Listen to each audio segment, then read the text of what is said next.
லாஸ்ட்டில் என் பிரதருக்காக ஒரு விஷயம் சும்மா கேட்டேன். நான் ஒரு மெசேஜ் போட்டேன். My brother is hospital sir, please help me அப்படின்னு அனுப்பிச்சேன். ஒரு செகண்டில் லைனில் வந்துட்டார் சார். வந்தோடனே எங்கே இருக்கீங்க அப்படின்னு கேட்டால், இந்த மாதிரி இருக்குது சார். எந்த ஹாஸ்பிட்டல் இருக்குது? ஒரு ஹாஸ்பிட்டல் சார். ஸோ அவர் சொன்னோன்னே ஒரு விஷயம் நடக்குது இல்லையா? உதய் சார் ஆகட்டும், விஜய் சார் ஆகட்டும், சினிமாவில் இருந்தால் சினிமா நமக்கு கொடுக்க போகிறாங்க. அரசியல் வந்தாலும் தமிழ்நாட்டுக்கு தானே பண்ண போகிறாங்க. யார் வந்தாலும் நல்லா பண்ணால் நல்லது தானே சார். ஐயோ ஏன் விழுந்த போதையா அப்படின்றாரு. பரவாயில்ல ஐயோ பதட்டப்படுறாரு. ஆமாம் பதட்டப்படுறாரு. ஃபஸ்ட்டு எனக்கு இந்த ஷார்ட்டே வேணாம், தேவையே இல்லாமல் வா வந்துருங்க அப்படின்றாரு. அவருக்கு என்ன பைத்தியமா? அவர் என்ன ரோட்டில் போகிறவங்களாம் இது பண்ணி பேசிகிட்டு இருக்காரு. தான் வேலையை ஏன் சரியாக பார்க்கலன்னு ஒரு கேள்வி கேட்டால் அதுக்கு கரெக்டான பதில் சொல்லணும். அதுக்கு தானே காசு வாங்குறீங்க, உங்களுக்கு வண்டி தராங்க, ரூம் தராங்க, சாப்பாடு தராங்க, அது சரியாக பண்ணுங்கன்னு தான் சொல்கிறார். இதுதான் அவருடைய இது.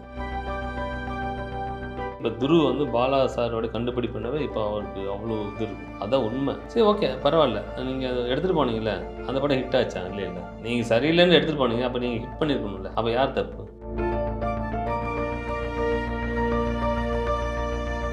இப்போ அந்த மாதிரி ஒரு ஃபேராக இருக்கிறவங்களோ அல்லது வந்து நம்ம கிராமத்து பெண்களாக காட்சி தர்ற ஒரு கதாநாயகியையும் நீங்கள் திரையில் காட்டுவதற்காக நீங்கள் கோணங்களை மாற்றுறீங்களா, இல்லை அவங்களுடைய ஒரிஜினல் அழகை வெளிப்படுத்தட்டும் அப்படிங்கிறதுக்காக அப்படி விட்டுருவீங்களா? இல்லை சார், ஒரிஜினல் அழகு எல்லாமே ஒரிஜினல் அழகு தான். நம்ம படத்துக்காக சில விஷயத்த வந்து நம்ம மக்களுக்கு நம்ம சொல்லணுன்றதுக்காக சில டார்க்காகவும் கொஞ்சம் அழகாகவும் கொஞ்சம் பண்ண முடியும். ஏன்னா நிறைய ஃபில்டர்ஸ் வந்துச்சு, நிறைய லைட்டர்ஸ் வந்துருச்சு. டிஜிட்டல் முறையில் இருக்கும்போது நீங்கள் எதுவாக இருந்தாலும் நீங்கள் பண்ணிக்கிற ஆப்ஷன் நிறையா அங்கே இப்போ டெக்னிக்கலுக்குள்ளே வந்துருச்சு. ஸோ நமக்கு என்ன தேவையோ அதை நீங்கள் பண்ணிக்கலாம். பட்டு ஒரிஜினல் வந்து எல்லாருமே அழகு தான். அந்த அழகாக வந்து நம்ம எப்படி பார்க்குறோம்ன்றது தான், நம்ம எப்படி பார்க்குறோன்றது தான் அதோட. பொதுவாக கேமராமேன்களுக்கு வந்து இந்த நடிகை வந்து நல்லா இருக்காங்க அப்படி உங்களுக்கு ஒரு பொதுவாக எல்லா கேமராமேன்களும் சொல்கிறேன், அது மாதிரி உங்களுக்கு நீங்கள் சார் மேக்ஸிமம் அழகாக இருக்குங்கிறத விட ஃப்ரேம்கள் இருக்கும்போது நல்லா நடிச்சிட்டாங்கவே அவங்கள வந்து அவ்வளோ லவ் பண்ண ஆரம்பிச்சிருவோம் சார் கேமராமேன். ஏன்னா அவங்களுக்கு ரொம்ப பிடிக்கும். எல்லா கேமராமேனுக்கு என்னென்னா ஒரு அந்த பர்ஃபார்மன்ஸ் பண்ணிகிட்டு இருக்கிற ஆர்டிஸ்ட்டை கண்டாவே எக்ஸ்ட்ரா இன்னும் ஃப்ரேம் பண்ணணும், எக்ஸ்ட்ரா லைட் பண்ணணும்னு ஆசைப்படுவாங்க. ஒன் மோர் வாங்கிட்டு இருந்தாங்கன்னு வச்சுங்களேன், அது இரிட்டேஷனாகவும் ஒரு நல்ல அழகான ஒரு பேக் லைட் இருக்கும், சூப்பராக ஃப்ரேமில் இருக்கும். அவங்க ரெண்டாவது வாட்டி ஒன் மோர் வாங்கிட்டாங்கன்னா அந்த லைட்டு போச்சுன்னா ஐயா அப்படின்னு மாதிரி வந்துடும். ஸோ அந்த லைட்டில் வந்து பர்ஃபார்மன்ஸ் பண்ணிட்டாங்கன்னா அப்போ 2 பேர் இருக்கும் சார். கேமராமேனுக்கு நல்ல பேர் கிடைக்கும், அவங்களும் அழகாக இருப்பாங்க, அவங்க அழகாக நடிச்சிட்டாங்கன்னு வந்துடும்ல. அது அப்படி தான் நல்லா நடிக்கிறாங்க, சிங்கிள் டேக்கர் வாங்குறாங்கன்னா எல்லா ஆர்டிஸ்ட்டுமே எல்லா கேமராமேனுக்கும் பிடிக்கும். விஜய் சேதுபதியோடைய உயரத்தை வந்து நீங்கள் இப்போது எப்படி பார்க்குறீங்க அவருடைய? இல்லை சார், எனக்கு என்னென்னா தர்மதுரை அப்போது ஒரே ஊரில் தான் எடுத்தோம், ஆண்டிப்பட்டி தான் எடுத்தோம். அதே மாமனிதனுக்கு போகிறோம் அப்படியே வந்து 100% வேறு லுக்கு. மக்கள் சார் அப்படியே தான் இருக்கார். ஒரு சீன் எடுக்க முடியல, ஒரு ஷார்ட் எடுக்க முடியல சார். அதே ஆண்டிப்பட்டியில் கூட்டம் கூடி வீடியோவில் இருந்துச்சு, சமாளிக்க முடியல, அந்த அளவுக்கு ஃபேன்ஸு. அப்போயே தெரிஞ்சு அப்பா சரி சார் பயங்கரமாக இருக்கிறாரு அப்படின்னு மாதிரி அந்த குரோத் அப்போயே தெரிஞ்சிருச்சு சார். சார் இன்ன வரைக்கும் சரி சார் இப்போ கரெக்டாக ஒரு படம் பண்ணிகிட்டு இருக்கோம். அதுவே நான் ஒவ்வொரு ஃப்ரேம் பார்க்கும்போது என்னென்னா நான் சொல்கிறேன், சார் நீங்கள் தர்மதுரையில் இருந்துக்க மாதிரி இருக்கீங்க சார், இது மாமனிதனில் இருக்க மாதிரி இருக்கீங்க சார். நான் வந்து ஒரு சொல்லிகிட்டே இருப்பேன், அப்படியே சார் அவ்வளோ யூத்தாக இருக்குது சார் நீங்கள் யூத்து தான் சார், அழகாக இருக்கீங்க சார். ஸோ ரசிக்க முடியுது அவரை. ஸோ ரசிக்கிற தன்மையாக அவர் தான் பாடியும் அழகாகவே அப்படியே கவர் பண்ணி அப்படியே வச்சுட்ருக்காரு. அது அவருக்கு இயல்பாக இருக்குது. உதயநிதி கூட நீங்கள் படம் பண்ணியிருக்கீங்க, அவருடைய பழக்கம் எப்படி இருக்கும் சார்? அவர் பொதுவாக உதய் சார் கூட ஒர்க் பண்ணி கிட்டத்தட்ட 8 வருஷம் ஆச்சுன்னு நினைக்கிறேன். இன்ன வரைக்கும் எங்கே பார்த்தா நல்ல சூப்பராக நான் பேசுகிறேன். பயங்கரமான ஒரு ஹெல்ப் மைண்டு ஆன ஒரு சார். என்னென்னா எனி டைம் எல்லோரும் டக்குன்னு கேட்டுற மாட்டாங்க ஹெல்ப்பு. அதாவது last end of the word இருக்குல்ல, அப்போ அவர்கிட்ட தான் கேட்கணும்னு தோணும் எல்லாத்துக்கும். எனக்கு அப்படி தான் தோணுச்சு. லாஸ்ட்டில் என் பிரதருக்காக ஒரு விஷயம் சும்மா கேட்டேன். நான் ஒரு மெசேஜ் போட்டேன், my brother is hospital sir, please help me அப்படின்னு அனுப்பிச்சேன். ஒரு செகண்டில் லைனில் வந்துட்டார் சார். வந்தோடனே எங்கே இருக்கீங்க அப்படின்னு கேட்டால், இந்த மாதிரி இருக்குது சார். எந்த ஹாஸ்பிட்டல் இருக்குது? ஒரு ஹாஸ்பிட்டல் சார். ஸோ அவர் சொன்னோன்னே ஒரு விஷயம் நடக்குது இல்லையா, ஹெல்ப்பு பட்டு பட்டு பட்டு நடந்துச்சு. செய்கிறவங்க செஞ்சு நல்லா கரெக்டாகிடுச்சு. அவ்வளோ நாளைக்கு வழியில் இருந்தவர். ஸோ இதுதான் அவருடைய உதய சார்னா அப்படி ஹெல்ப்பிங். அதே மாதிரி ஷூட்டிங் ஸ்பாட்டில் வந்து நான் குருவி வரைக்கும் ஒர்க் குருவியில் தான் நமக்கு ரெட் அண்ட் நான் ஃபோட்டோகிராஃபர் ஒர்க் பண்ணேன். ஸோ அப்போ இருந்து தெரியும் உதய் சார். ரெண்டாவது இப்போ கேமராமேனாக ரொம்ப அதாவது என்ன சொல்கிறது, அவ்வளோ ஃப்ரெண்ட்லியாக சிரிச்சுக்கிட்டு பயங்கர சிரிச்சுட்டே இருப்பார். சிரிச்சு பேசுகிறது பண்ணுறது ஒரு ஈஸியாக அவரோட ஹேண்டில் பண்ணிட்டு போயிட்டுருக்குன்னா, அவர் வந்து அரசியலை விட அவர் சினிமாவை அவருக்கு ரொம்ப பிடிக்கும். இப்போ அவர் வந்து துணை முதல்வர் ஆயிட்டாரு. எப்படி நீங்கள் பார்க்குறீங்க? ஒரு நல்ல நடிகனை இழந்துட்டோம்னு நினைக்கிறீங்களா? இல்லை இப்படி ஒரு முதலமைச்சர் கிடைச்சிட்டாரு, துணை முதலமைச்சர்? இல்லை சார், அவருக்கு சினிமாவில் கிடைச்சாலும் நமக்கு சந்தோஷமாக இருக்கும், அரசியலில் கிடைச்சாலும் சந்தோஷமாக இருக்கும். எது பண்ணாலும் அவர் நமக்கு தான் சார்பாக தான். சிஎம்மாக கிடைச்சா நமக்கு தான் வந்து நல்லது பண்ண போகிறாரு, சினிமாவில் கிடைச்சா நமக்கு தான் நல்லது பண்ண போகிறாரு. சார் அப்போ எங்கே இருந்தாலும் நம்ம கரெக்டான வரவேற்பு நமக்கு தருவார் அப்படின்ட்டு என்னுடைய கருத்து. அதே மாதிரி இப்போ விஜய் படத்தில் நீங்கள் ஒர்க் பண்ணியிருக்கீங்க. விஜய் இன்னைக்கு வந்து பெரிய பொலிட்டிக்கல் லீடராக மாறி இருக்காரு. உங்களுக்கு தெரியுதா, உங்களுக்கு அவருடைய அணுகுமுறை எப்படி இருந்தது உங்களுக்கு படத்தில் ஒர்க் பண்ணும்போது? சார் நான் விஜய் சாரோட வந்து கிட்டத்தட்ட 4 படம் ஒர்க் பண்ணிட்டேன் சார். நேருக்கு நேர் ஃபோட்டோகிராஃபர், கில்லியில் வந்து ஸ்டில் ஃபோட்டோகிராஃபர், குருவியில் வந்து ஃபோட்டோகிராஃபர், அழகே தமிழ் மகன் வந்து அசிஸ்டன்ட் கேமராமேன், பைரவாவில் வந்து கேமராமேன். ஸோ இவ்வளோ என்னுடைய எல்லா ஸ்டேஜும் பார்த்துட்டார். ஸோ பார்க்கும்போது எனக்கு ரொம்ப இந்த ஸ்டேஜ் வரைக்கும் என்னை வந்து எப்படி ஃபர்ஸ்ட் பிகினிங் வந்து பேசினாரோ அப்படி தான் இன்ன வரைக்கும் ரொம்ப ஃப்ரெண்ட்லியாகவும் அந்த மரியாதை கொடுத்து இன்னும் கரெக்டாக பழக்கவழக்கம் நல்லா போயிட்டு பேசிகிட்ருக்கோம். ஸோ அவருமே வர்றது அதுதான் சொல்கிறேன். உதய் சார் ஆகட்டும், விஜய் சார் ஆகட்டும், சினிமாவில் இருந்தால் சினிமா நமக்கு கொடுக்க போகிறாங்க, அரசியல் வந்தாலும் தமிழ்நாட்டுக்கு தானே பண்ண போகிறாங்க. யார் வந்தாலும் நல்லா பண்ணால் நல்லது தானே சார். பைரவாவுடைய உங்களுடைய அனுபவத்தை சொல்லுங்கள். அந்த ஏதாவது அவர் ஒர்க் பண்ண விதம், நீங்கள் வேலை வாங்கின விதம் ஏதாவது? எனக்குன்னா பைரவா வந்து என்னென்னா அவர் எல்லா ஜேனரும் பண்ணிட்டார். விஜய் சார் வந்து சூப்பராக நினைப்பார், சூப்பராக டான்ஸ் ஆடுவார், சூப்பராக ஃபைட் பண்ணுவார் அப்படின்னு. சரி இந்த படத்தில் நீ என்ன பண்ண போகிற அப்படின்னு எனக்குள்ள ஒரு கேள்வி இருக்குது. கேள்வி ஒன்று, நம்ம கதை மீறி ஒரு விஷயம் பண்ண முடியாது. அது பண்ணாலுமே ஒரு ஆர்டிஃபிஷியல் பிளாஸ்டிக்காக இருக்கும் அப்படின்ட்டு இந்த படம் இல்லை, பைரவா மட்டும் இல்லை, எந்த படத்துக்கும் பண்ண மாட்டேன், கதை மீறி எதுவுமே பண்ணக்கூடாதுன்னு ஒரு இது. ஸோ கதைக்குள்ளே என்ன தேவையோ அது பண்ணியிருக்கோம். அதே மாதிரி ஆக்ஷன் சீக்வன்ஸில் கொஞ்சம் டிஃப்ரெண்ட் என்ன பண்ணலாம் அப்படின்ட்டு பேசும்போது தான் இந்த இந்த ஃபைட் சீக்வன்ஸ், இந்த கிளைமேக்ஸில் அந்த மாடியில் எப்போ விட்டுருப்பாங்க, அது ஒரு மாதிரி சில் அவுட் ஆகும். ஒரு ஒரு சில ஷாட் வந்து கொஞ்சம் ஏன்னா மாடியில் கிட்டத்தட்ட 17வது ஃப்ளோர் நினைக்கிறேன். அவர் இந்த கண் எடுத்து கொஞ்சம் உட்காரும்போது நான் கொஞ்சம் வெளியில் இடம் இல்லை, ஸ்டாண்ட்லாம் போட்டு நிப்பாட்ட முடியாது, வெளியில் இந்த பால்கனி மாதிரி இருக்குது, அதை கயத்தை கட்டிட்டு அது பில்டிங் கன்ஸ்ட்ரக்ஷன் நடந்துகிட்ருக்கு, பில்டிங் கேமரா எடுத்து வச்சுட்டு நீ உட்காந்துருக்கேன். சார் வந்துட்டார். சார் வந்து என்ன பண்ணுறீங்க அப்படி பார்த்துட்டு, ஏன் விழுந்துட போதையா அப்படின்றாரு. பரவாயில்ல பண்ணு, பதட்டப்படுறாரு. ஆமாம் பதட்டப்படுறாரு. ஃபஸ்ட்டு எனக்கு இந்த ஷார்ட்டே வேணாம், தேவையே இல்லாமல் வா வந்துருங்க அப்படின்றாரு. ஓ இல்லை இதோட பெரிய ஷார்ட்லாம் எடுத்துருக்கேன் ஒன்றும், ஐயோ தயவுசெய்து வந்துரு நண்பா, உள்ளே வந்துரு நண்பான்ட்டார்.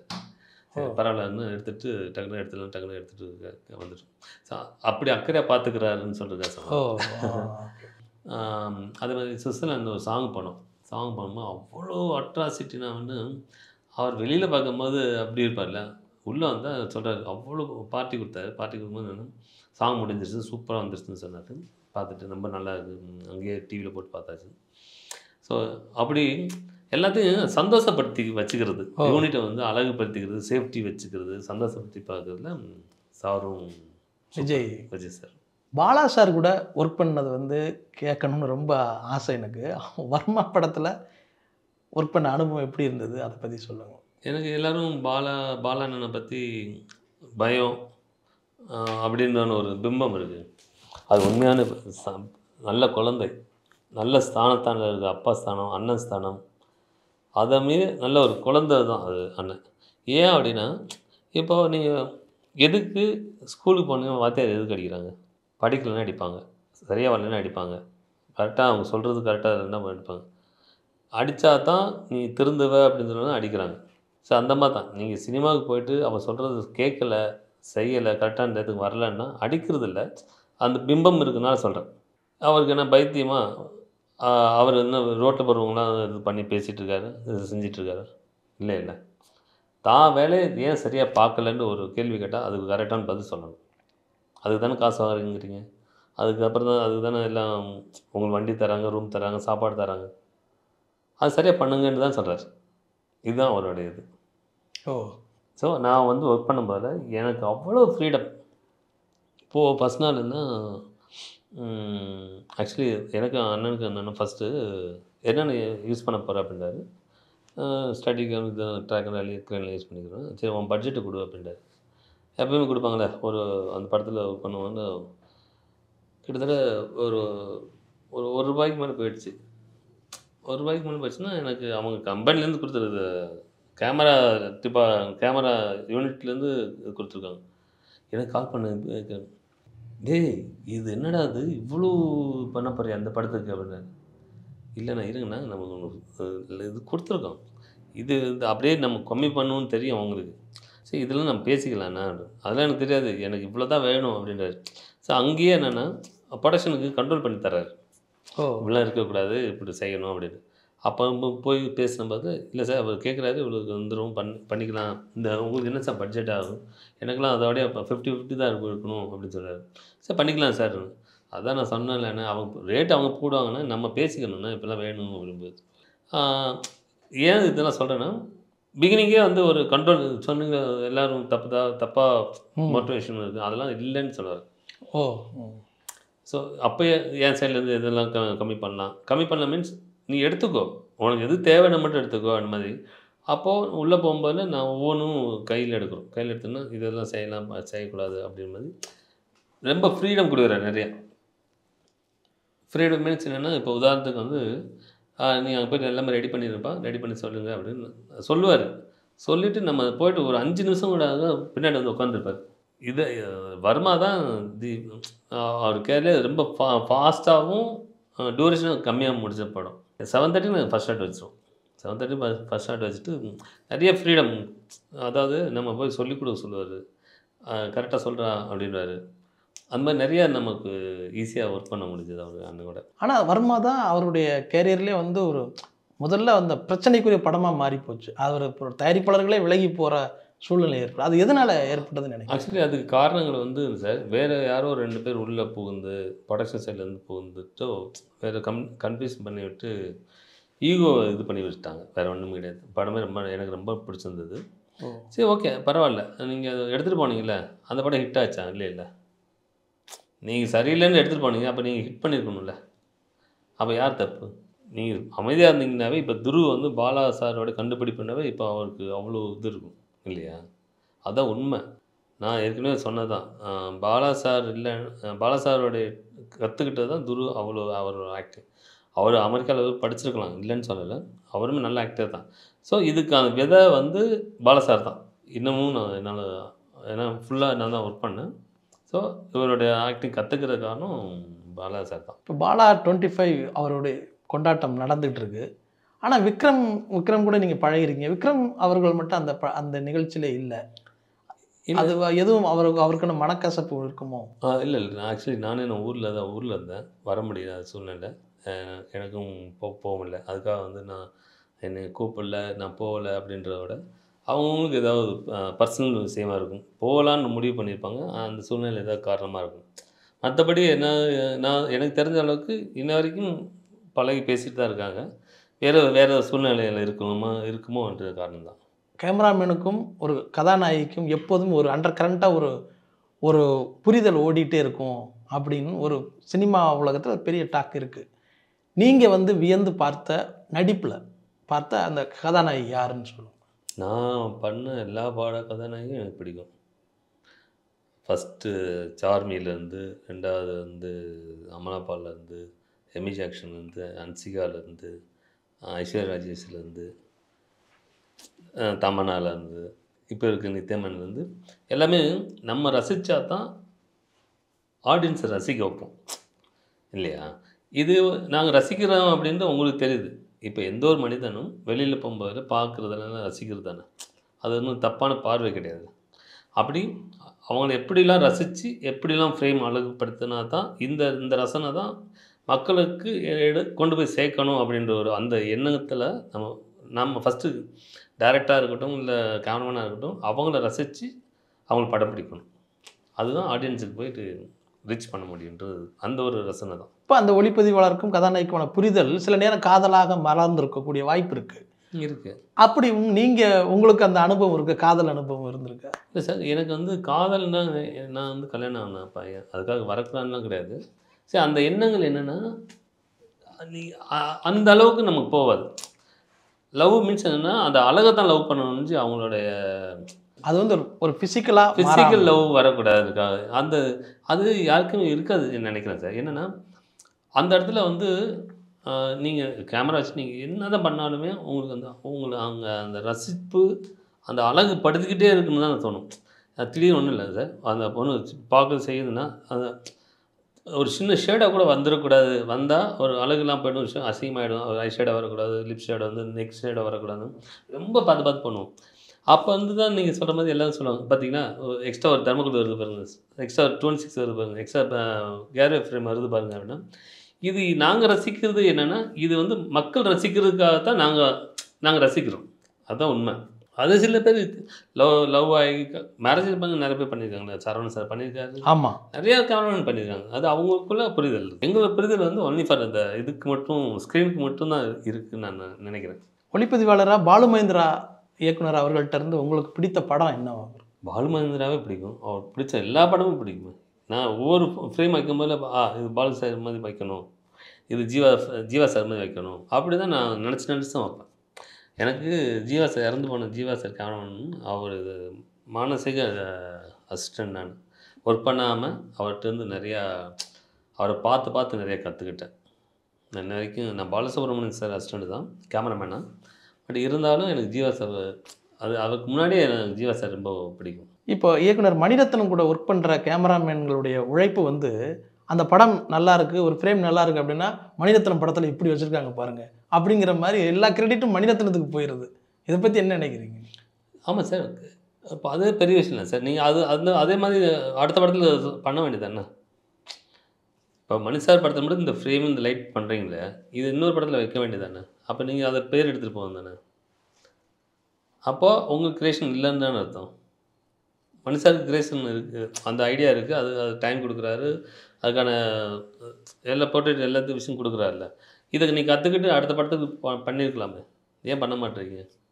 தெலுங்கில் எப்படி சார் ஒர்க்கெல்லாம் எப்படி போகும்?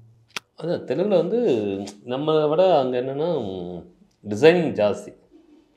டிசைனிங்னா இந்த படம் அங்கெல்லாம் பார்த்தீங்கன்னா, இப்போ ரிப்பப்ளிக்னு ஒரு படம் பண்ணேன்.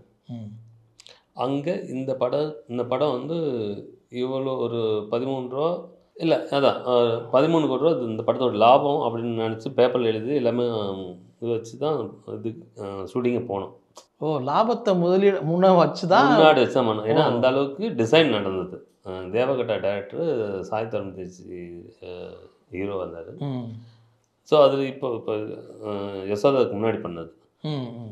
அப்போது என்னென்னா டிசைன் நடக்கும். இப்போது ஸ்கூல் மாதிரி காலையில் 8 மணிக்குன்னா எல்லாமே அசம்பிள் ஆகணும், including hero, heroine, producer, art director எல்லாமே டிசைன் பண்ணி இந்த மாதிரி பெரிய ஒரு டேபிள் போட்டு எல்லாமே டிஸ்கஷன் பண்ணணும். இந்த சீன் அவர் எழுதிட்டு இருப்பாங்க, ஒரு ப்ரொஜெக்டில் போயிட்டுருக்கும். எல்லாத்துக்குமே ஒரு டிசைனாக இருக்கும். யார் எத்தனை மணிக்கு வரணும், உங்களோட இந்த சீனில் கேமராமேனோட கான்ட்ரிபியூஷன் என்ன, ஆர்ட் டைரக்டரோட கான்ட்ரிபியூஷன் என்ன, செட் அசிஸ்டண்ட்டு, மற்ற அசிஸ்டன்ட் டைரக்டரோட கான்ட்ரிபியூஷன் என்னென்னா என்னோடய லிஸ்ட் எல்லாம் நான் எழுதி கொடுக்கணும், இல்லை அவங்க எழுதிடுவாங்க, சொல்லிடுவாங்க. சொன்னாலும் இந்த சீனுக்கு இந்த பட்ஜெட் ஆகுது, ஆர்ட் டைரக்டர் மூலமாக இவ்வளோ பட்ஜெட் ஆகுது, ஆர்டிஸ்ட் எத்தனை பேர் வந்தால் இந்த ப்ரொடக்ஷன் சொல்லுவாங்க இவ்வளோ ஆகுது, உங்களுக்கு இத்தனை கேரவன், இத்தனை வண்டி, இத்தனை லைட்ஸு இதெல்லாம் வரும், இந்த சீக்வன்ஸுக்கு இவ்வளோ வருது, இந்த பட்ஜெட்டு, இதெல்லாம் தேவையா அப்படின்னு பார்ப்பாங்க. ஆமாம் சார், நீங்கள் இந்த ஷார்ட்டு கேட்டிங்கன்னா இது ட்ராக் அண்ட் ட்ராலி வேணும் சார், இல்லைன்னா ஸ்டார்டிங் வச்சு தான் ஸ்டார்ட் தேவையில்லை, அப்போ ட்ராக் அண்ட் ட்ராலி எடுத்தால் ஒரு 5000 10,000 மிச்சமாகிடும். ஸோ இந்த லைட்லாம் வேணுமா, எது வரைக்கும் ஷார்ட் வரும் பண்ணலாம் அப்படின்னு அங்கேயே டிசைன் பண்ணிடும்.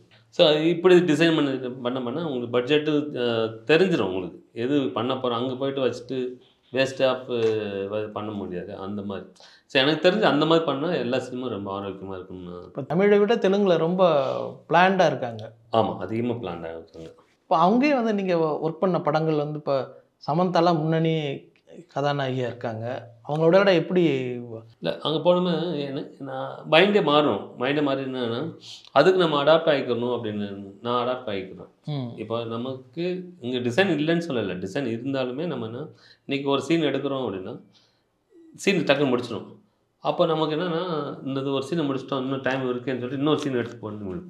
ஆனால் அங்கே பண்ண மாட்டாங்க, அந்த சீனை முடிச்சாலும் பேக்கப் செஞ்சிடுவாங்க. ஸோ அந்த மாதிரி அதே மாதிரி அந்த ஒரு சீன் எடுக்கிறதுக்கு டைம் எடுத்துக்கும். இப்போ நம்ம வந்து 6:30க்கெலாம் எடுக்கணும்னு ஒரு கட்டாயம் இருக்கு இல்லையா, 6 மணிக்கு ஃபர்ஸ்ட் ஷாட் எடுத்துடணும் அப்படின்ற ஒரு அங்கேயும் இருக்குது, இல்லைன்னு சொல்ல. ஆனால் அதை வந்து என்ன சொல்கிறது, ஆர்டிஸ்ட்லாம் வந்து 6:30க்கெலாம் வந்து பண்ணணும் அப்படின்னு ஒரு கால் டைம்னு போடுவோம். எல்லாத்துக்குமே ஒரு பேப்பராக ஒரு மெசேஜாக கால் டைம் போடுவோம். 8:30 ஃபர்ஸ்ட் ஷாட் அப்படின்னா வித்தவுட் அப்படின்லாம் நிறையா சொல்லுவோம். ஸோ அந்த மாதிரி ஒரு ப்ராக்டிக்கலாக ஒரு டிசைன் பண்ணி ஒர்க் பண்ணுவாங்க. பட் இங்கே இருக்குது, இங்கே நம்ம வந்து சில சூழ்நிலைக்காக மாற்றிக்கிற முடிஞ்சது.